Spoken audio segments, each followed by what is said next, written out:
Je suis Gérard Collomb, agriculteur depuis 86. Je cultive 350 hectares. J'ai une surface irrigable de 190 hectares.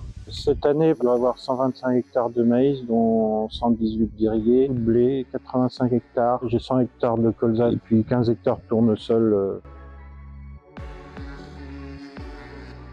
J'avais une carence dans mes sols, déjà historique, et effectivement, dès la première année, j'ai vu des différences, là où forcément il m'arrivait d'avoir des loupés sur certains passages, et là c'était à couper au couteau, on voyait très bien la différence. J'emploie là où je peux semer avec mon semoir à céréales, c'est-à-dire sur le blé et les colzas.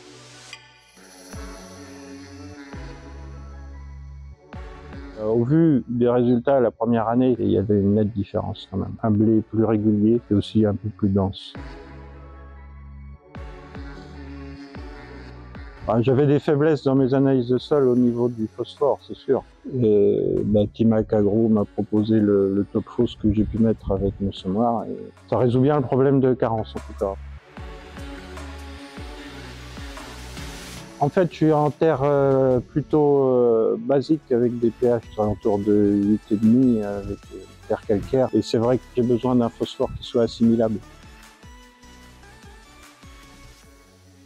Avant de connaître Timac Agro, je mettais beaucoup de fumier, mais pas vraiment d'engrais de fond. J'étais tombé quand même avec des rendements très faibles, aux alentours de 45 quintaux, même en bonne terre, c'était plus acceptable. Petit à petit, quand même, avec les formulations de Timac Agro, j'ai pu remonter ce niveau à tel point que l'an dernier, j'ai fait 85 en irrigué, ce qui pour notre région est pas mal.